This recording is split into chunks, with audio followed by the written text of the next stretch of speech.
Okay, all I know is that whatever artist is in review today better be interesting, because we got a great episode going on and that needs to continue. What do we got? Muff Duster. We play music and it's kind of heavyish, I suppose. No. The Plastic Doll Set. We're like emo and stuff. No. Insert band name here. Punk with attitude. Because punk music never has that. Is there anything in this pile?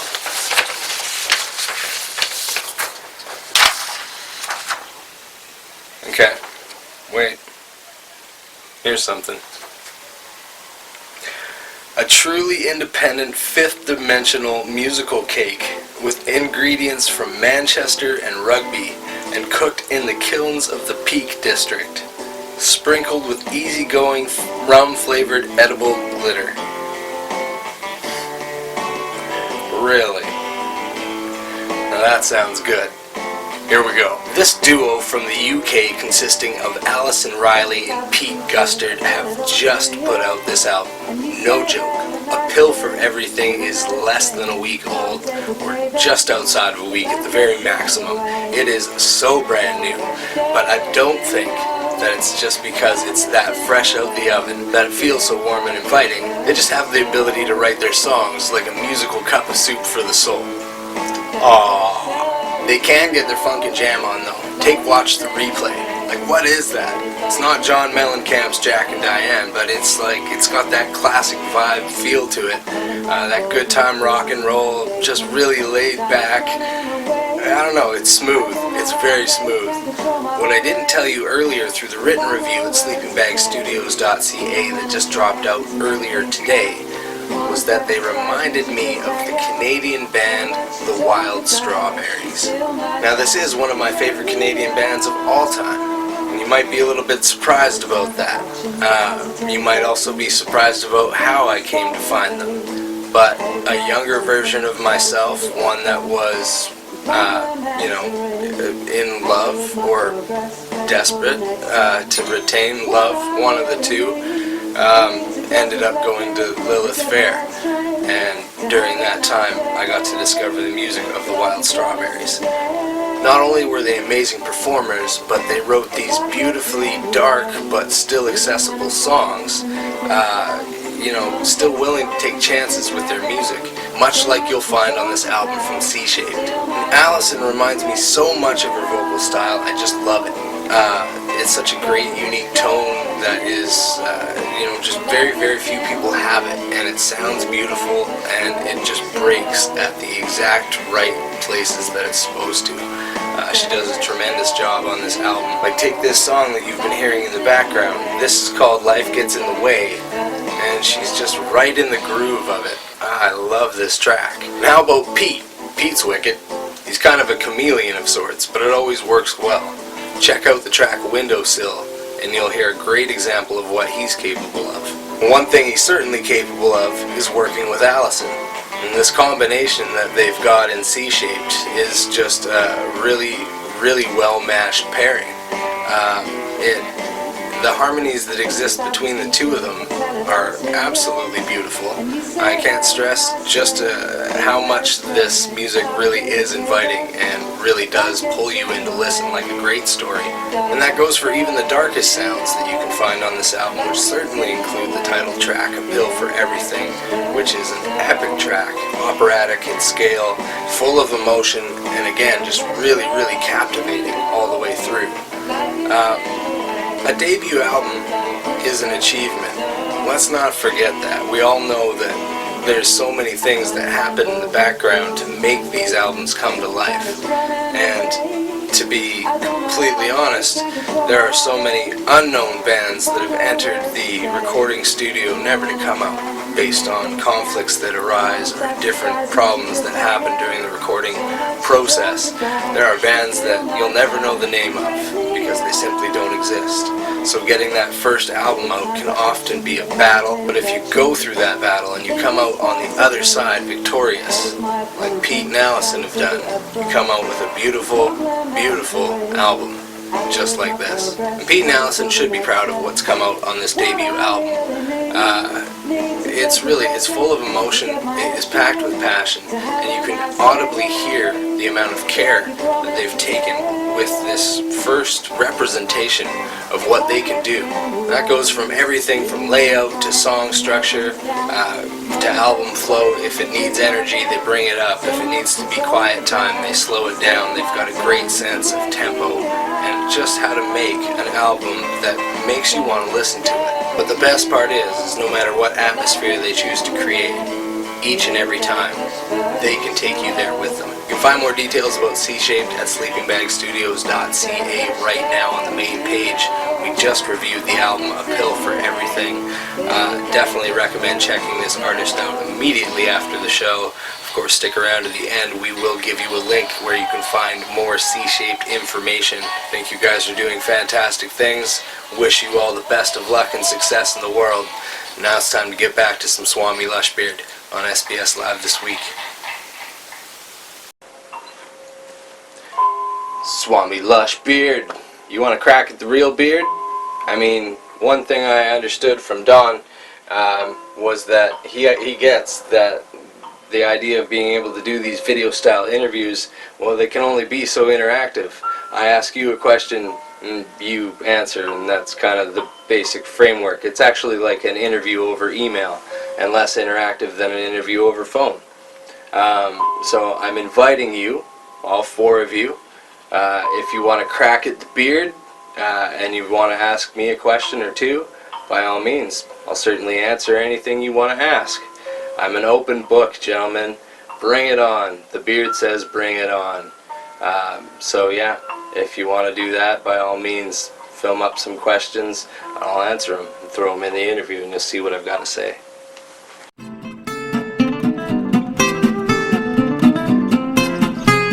Okay, Jared, I have a question for you, maybe one or two.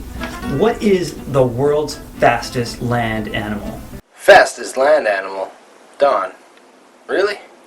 I mean, I just assumed that was a question everybody knew the answer to. Speedy Gonzales.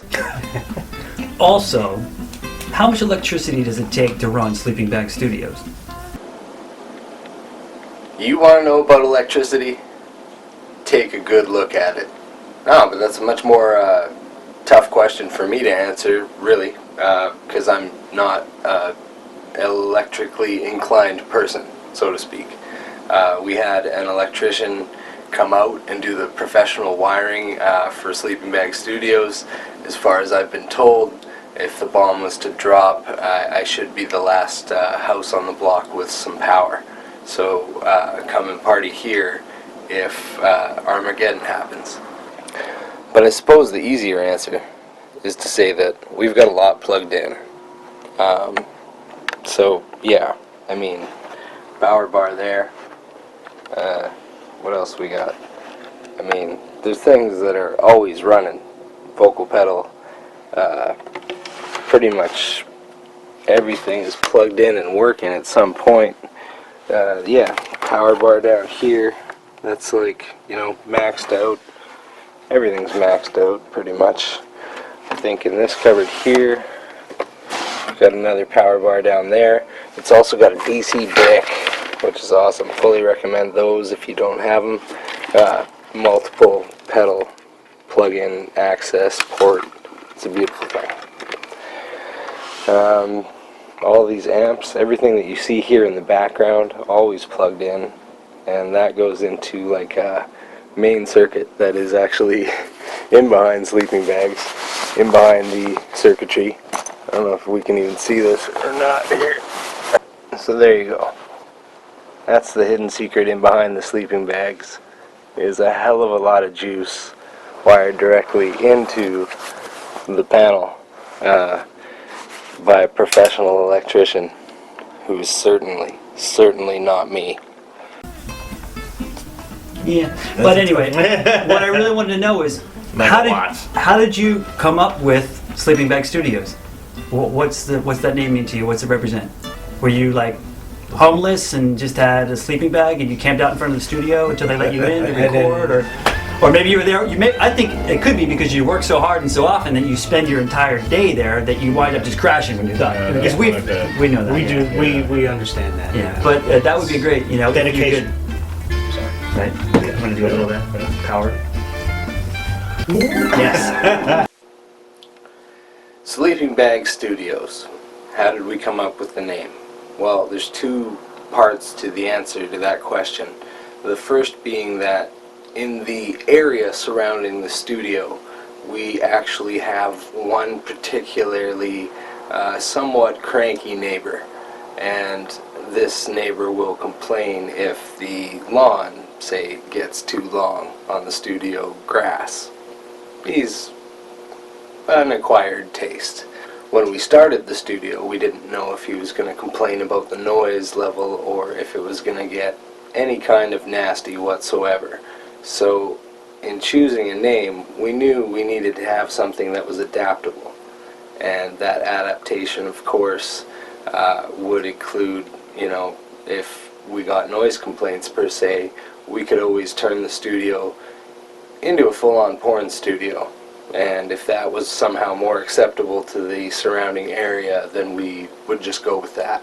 Seems a lot more acceptable and potentially quieter, of course potentially louder as well, right? Okay, none of that was real. This is the answer to your question. It's a book. It's a book called This Is a Call, and it's the unofficial biography of Dave Grohl. But what's authorized information these days anyway? I just want to read stuff, and I want to read stuff about my heroes. And this particular book outlined the recording for the Wasting Light album, the album that ended up winning the Foo Fighters a Grammy. And as it turns out, as legend has it, if you've seen the Sound City movie, these are facts that people know already, that was recorded in Dave's garage, and with a tiny little drum kit with, you know, whatever they could find for basically soundproofing, things like sleeping bags.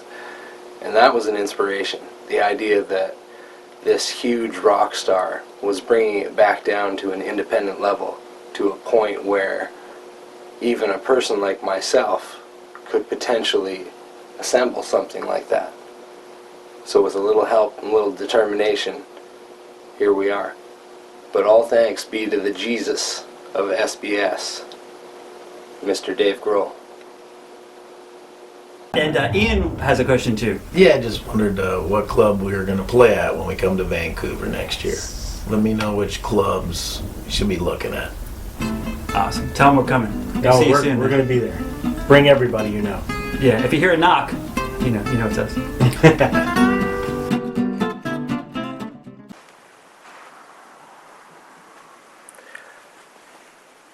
So it's like that, eh? You're asking me about concert venues. Really? You know, Swami Lushbeard, I love you guys to death, but asking Sleeping Bag Studios about what's a good concert venue is kind of like saying, hey, we haven't seen too many episodes of your show.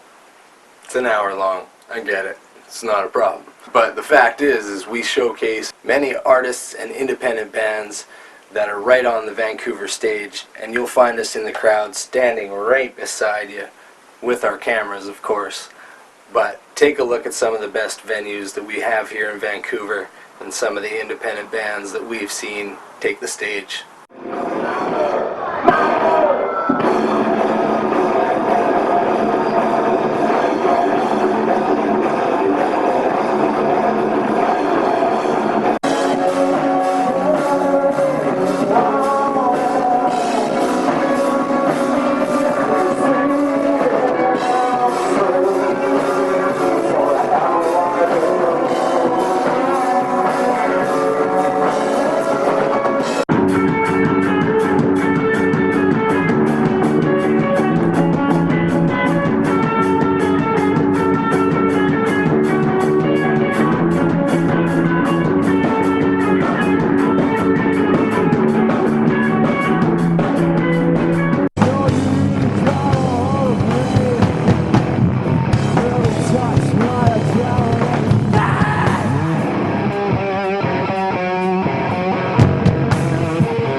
I'm not afraid to express my opinion.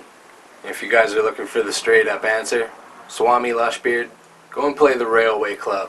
Right now, as far as Vancouver is concerned, this is the best managed club that we've got going. Check them out. Book yourselves in and get yourselves here to Vancouver.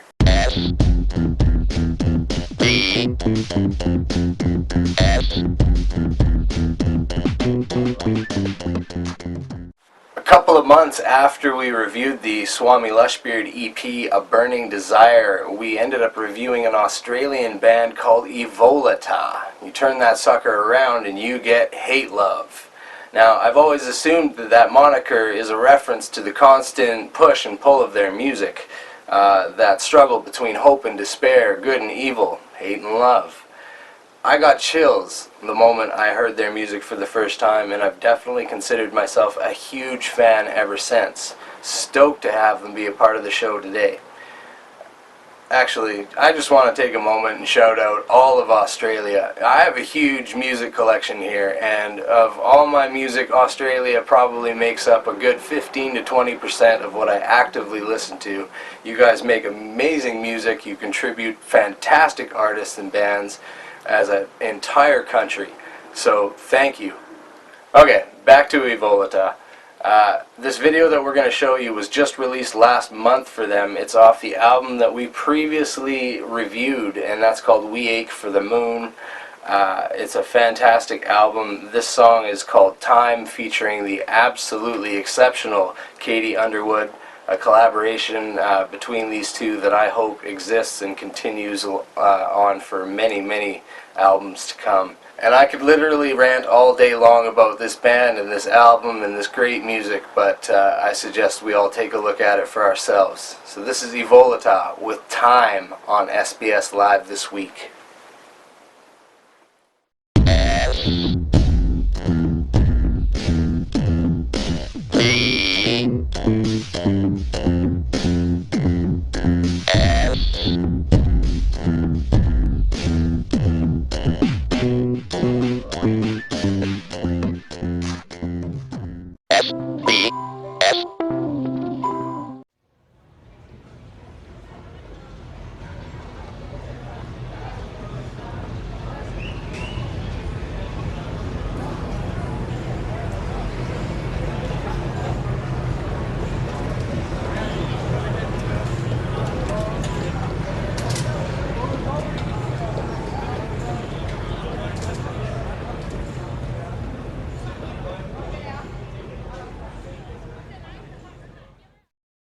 Time is passing by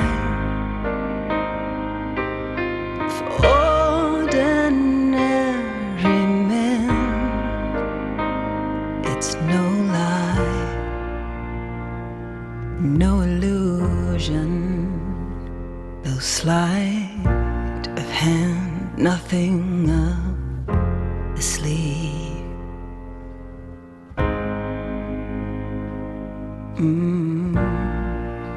Nothing up the sleeve.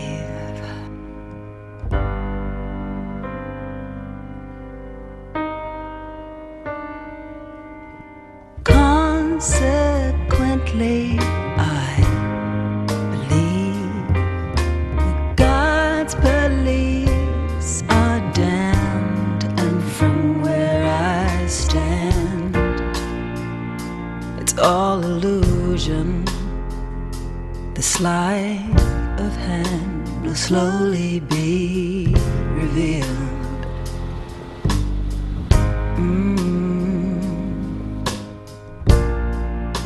Slowly be revealed. Oh.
Alright, we promised you the answer to some of the riddles from the previous episodes. We just didn't tell you how many we were going to answer in one short clip. So I'd like to invite you all to meet the beard behind the Lushbeards, my personal hero, the fantastic Henry McCord Jr.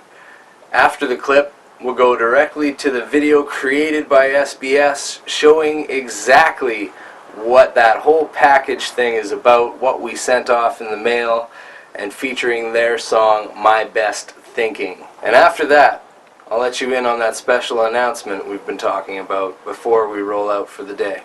Ladies and gentlemen, a true bearded hero, without further ado, Mr. Henry McCord Jr.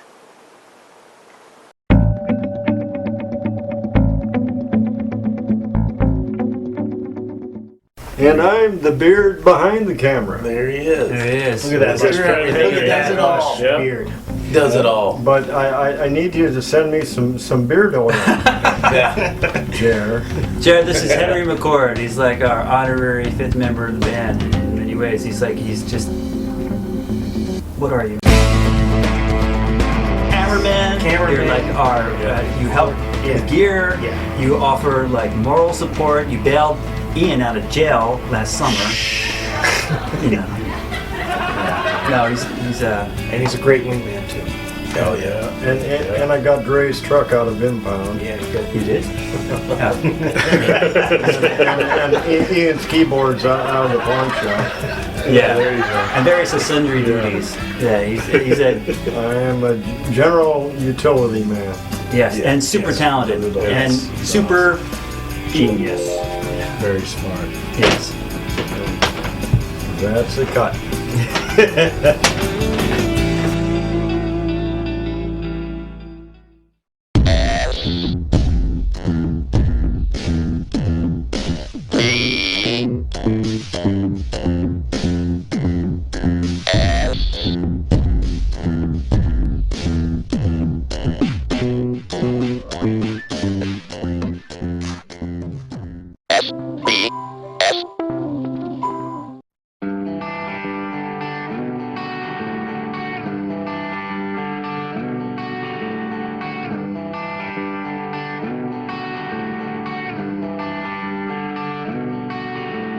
Say hello to someday.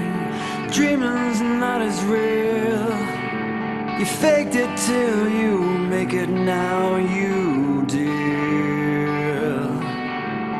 I am just a story, selling all my shares. I'm alone, but I am everywhere.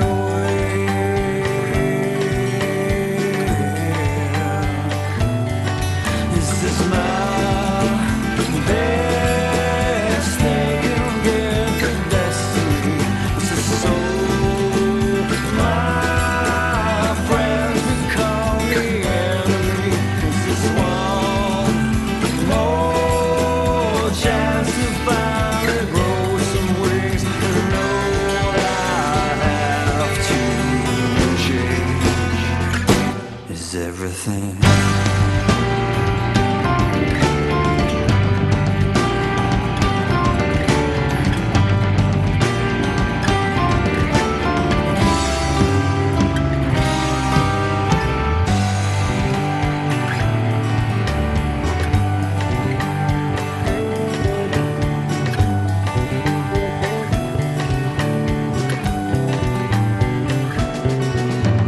Can I get a witness?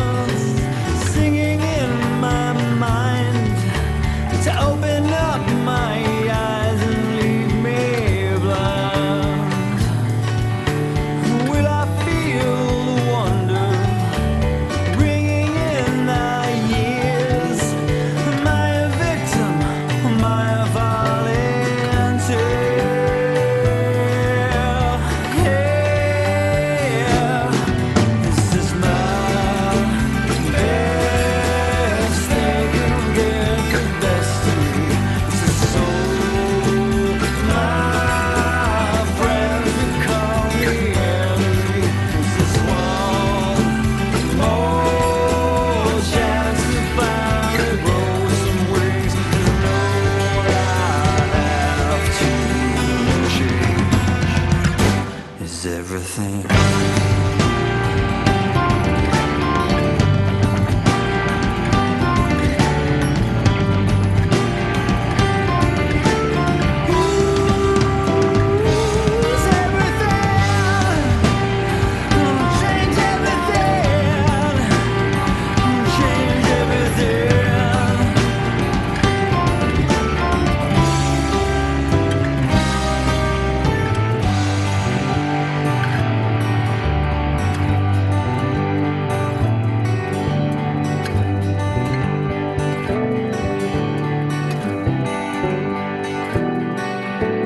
Too much human interest stinging in my pride. Well, I am right and I won't be denied.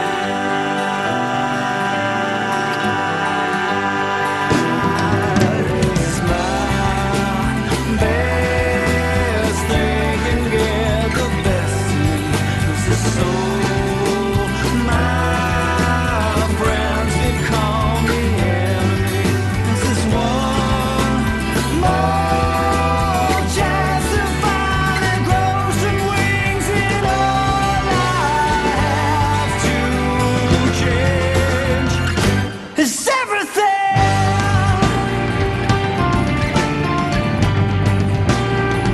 Ooh, it's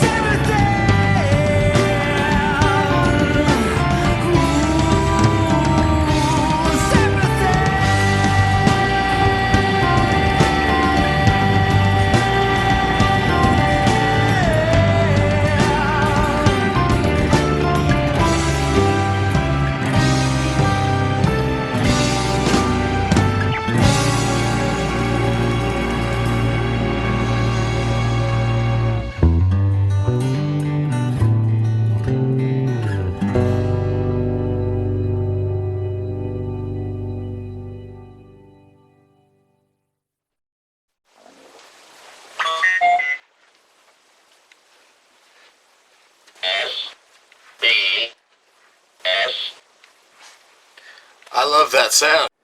Right? I mean, if you watch the episode closely from front to back, you'll see. Swami Lushbeard basically asked for this present, more or less. So, just so happens when 2014 hit and I yelled out Happy New Beard, we decided to hang on to that mighty mane until it found a purpose or a good home to send to. So, take excellent care of my beard, gentlemen. It is going to need some beard oil, however, so tell Henry to keep his eye out for a couple of bottles coming his way for all his hard work and effort that he's put into these episodes here and helping everybody do what they've done on their side of the screen. And while we're on the subject, look at this beard.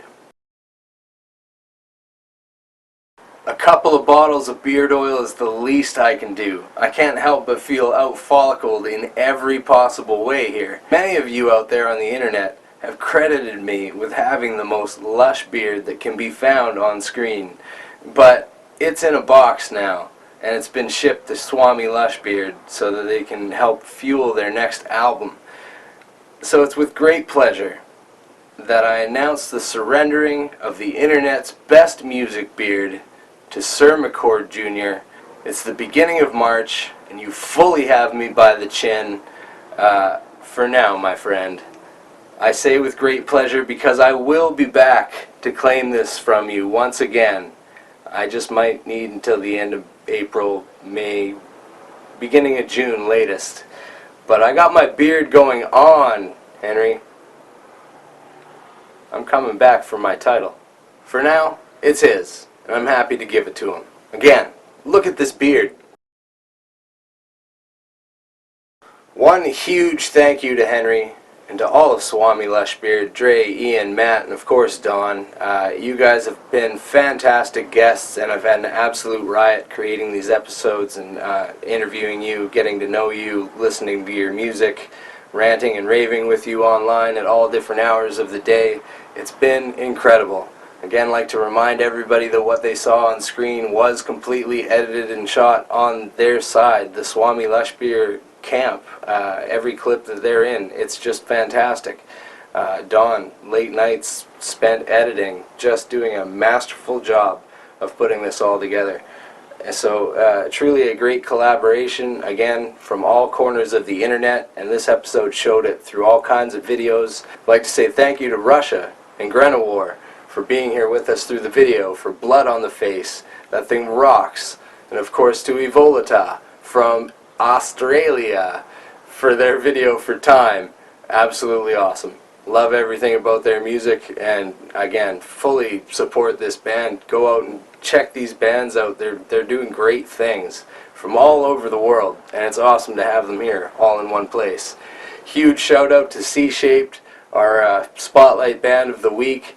Excellent music from the UK and stuff you should definitely check out. But yeah, overall, gotta say, impressive episode in the sense that it's a great reminder that music is that universal language that can truly unite us all. We communicate better in music than we do in anything else we do. And all of the bands that are a part of this episode today support that very idea. So I highly recommend sticking around through the end of the credits, checking out some of these links, following them down the rabbit hole, and finding out more about each of these artists and bands. We've got another short break in the future before we come back with some all-music episodes on March 18th. Until then, keep up with my review, interviews, and blog on sleepingbagstudios.ca. Go hug your favorite indie band and tell them you love them like no other, and we will see you next time on SBS Live This Week. Why is it such a tragedy if I won't look inside of me? I'm scared I'll just control my thoughts. And that is how you shave a Yeti. Wow.